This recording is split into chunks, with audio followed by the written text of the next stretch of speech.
Hello बच्चों, let's read the question first. Which of the following pairs is wrongly matched? इनमें से ऐसा कौन सा पेयर है जो रॉन्गली मैच किया गया, ये हमें बताना है. XO type sex determination with grasshopper, ABO blood grouping with codominance, starch synthesis in pea with multiple alleles and snapdragon with incomplete dominance. इनमें से कौन सा गलत मैच किया गया है? तो यहाँ पे जो की कॉन्सेप्ट हम यूज करेंगे वो डिफरेंट टाइप ऑफ, जैसे ABO blood grouping, ABO blood group, incomplete dominance,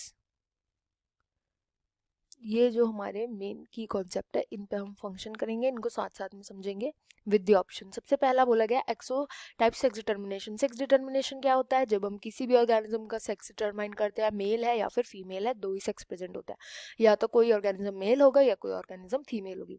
अब ग्रास हॉपर के अंदर कैसे सेक्स डिटरमाइन किया जाता है? तो देखो, ग्रास हॉपर के अंदर भी प्रेजेंट होते हैं सेक्स क्रोमोजोम, एंड ये सेक्स क्रोमोजोम होता है एक्स क्रोमोजोम. इनके पास वाई क्रोमोजोम प्रेजेंट नहीं होता.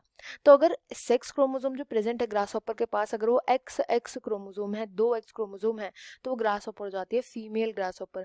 वेरएज अगर उसके पास केवल एक एक्स क्रोमोसोम है, जिसको हम एक्स ओ टाइप भी बोलते हैं, कि उसके पास दूसरा क्रोमोसोम नहीं है, तो वो हो जाता है एक मेल ग्रासहॉपर. एंड ऐसे करके हम सेक्स डिटरमाइन करते हैं ग्रासहॉपर के अंदर. एंड इस टाइप के डिटर्मिनेशन को बोलते हैं, सेक्स डिटर्मिनेशन को, X O type determination. Sex determination grasshopper में देखने को मिलता है, इसलिए करेक्टली मैच्ड है. इसके बाद नेक्स्ट देखेंगे एबीओ ब्लड ग्रुपिंग. अब एबीओ ब्लड ग्रुपिंग में क्या होता है? ए ब्लड ग्रुप है, बी ब्लड ग्रुप है, ए बी ब्लड ग्रुप है, ओ ब्लड ग्रुप है, ये सब देखने को मिलते हैं हमारे अंदर. होता क्या है कि ये जो सभी के सभी ब्लड ग्रुप्स है ना, ये कंट्रोल होते हैं मेन तीन अलील से. पहला होता है आई ए अलील, फिर होता है आई बी अलील, एंड लास्ट होता है आई ओ अलील. अब इनमें से जो आई ओ अलील है ना, ये रिसेसिव होता है नेचर में, मतलब हेट्रोजाइगस कंडीशन में ये कभी भी अपने आप को एक्सप्रेस नहीं करता. बट हमें एक चौंकाने वाली बात देखने को मिलती है कि जो आई ए अलील है एंड आई बी अलील है, ये दोनों के दोनों ही डोमिनेटिंग है. यानी कि अगर कभी भी ये दोनों हेट्रोजाइगस कंडीशन में प्रेजेंट होंगे, जैसे कि आई ए आई बी, तो दोनों ही एक दूसरे को एक्सप्रेस करते हैं. ऐसा कभी नहीं होता कि कोई एक ही अलील एक्सप्रेस करता है. तो इस फिनोमेना को हमने क्या बोला? को डोमिनेंस. जब दोनों के दोनों डोमिनेट करते हैं अलील्स, तो उसको हम बोलते हैं को डोमिनेंस.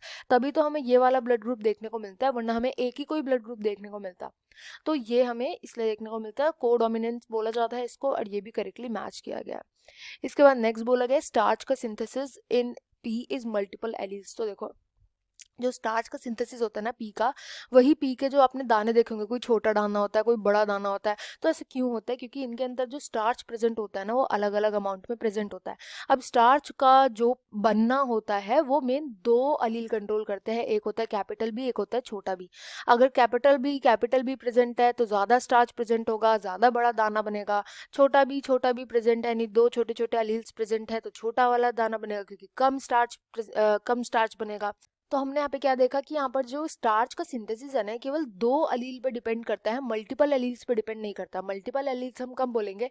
जब दो से ज्यादा अलील प्रेजेंट होते हैं, उस कंडीशन को हम बोलते हैं मल्टीपल एलिलिज्म या मल्टीपल अलील्स. बट यहाँ पे हमें क्या देखने को मिल रहा है? एक दो दो ही तो अलील इसको कंट्रोल कर रहे हैं, स्टार्च के सिंथेसिस को. तो इसलिए ये इनकरेक्टली मैच हो जाएगा यहाँ पर. एंड लास्ट आता है स्नैपड्रैगन विद इनकम्प्लीट डोमिनेंस. तो इनकम्प्लीट डोमिनेंस क्या होता है?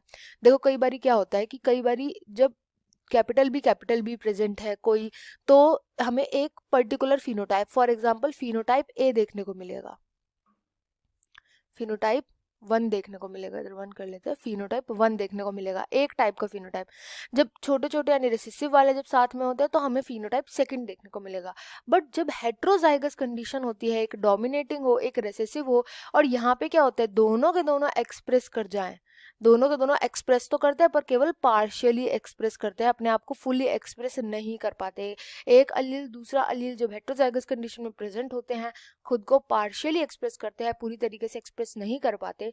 और इसकी वजह से क्या होता है, क्योंकि खुद को अच्छे से तो एक्सप्रेस कर नहीं पा रहे, तो ना ही तो ये वाला फिनोटाइप आएगा, ना ही ये वाला फिनोटाइप आएगा. इनका एक थर्ड फिनोटाइप बन जाता है. एंड जहां पर भी आपको थर्ड फिनोटाइप देखने को मिले, बस याद रख लेना, ये इनकम्प्लीट डोमिनेंस का ही एक नेचर है. इनकम्प्लीट डोमिनेंस में क्या होता है, हमेशा इन दोनों का ना एक इंटरमीडिएट बनता है। जैसे स्नैपड्रैगन के अंदर ना फ्लावर के कलर होते हैं, फ्लावर का कलर या तो रेड होता था पहले या वाइट होता था। अब हमने क्या देखा, जब इनकी प्रोजनी हमने आगे इनको मेटिंग करवाई तो हमें पिंक फ्लावर देखने को मिले। अब अगर आप ध्यान दोगे तो वाइट और रेड के इंटरमीडिएट कलर है ना पिंक, तो वो पिंक फ्लावर किसकी वजह से देखने को मिले, इस वाले जीन की वजह से देखने को मिले। जीन के अंदर जो एलील्स प्रेजेंट थे वो हेटेरोजाइगस कंडीशन में प्रेजेंट थे। तो यहाँ पे दोनों के दोनों जो रेड वाला था वो भी पार्शियली उसने खुद को एक्सप्रेस किया, व्हाइट वाला उसने भी खुद को पार्शियली एक्सप्रेस किया और पिंक कलर बना दिया फ्लावर्स का। तो इसलिए यहाँ पर हमें थर्ड फिनोटाइप देखने को मिला और इसी को हम बोलते हैं इनकम्प्लीट डोमिनेंस। तो ये भी करेक्टली यहाँ पे मैच किया गया है। तो यहाँ पे जो राइट आंसर है वो ऑप्शन थर्ड हो जाएगा। I hope you understood well. Best of luck and thank you.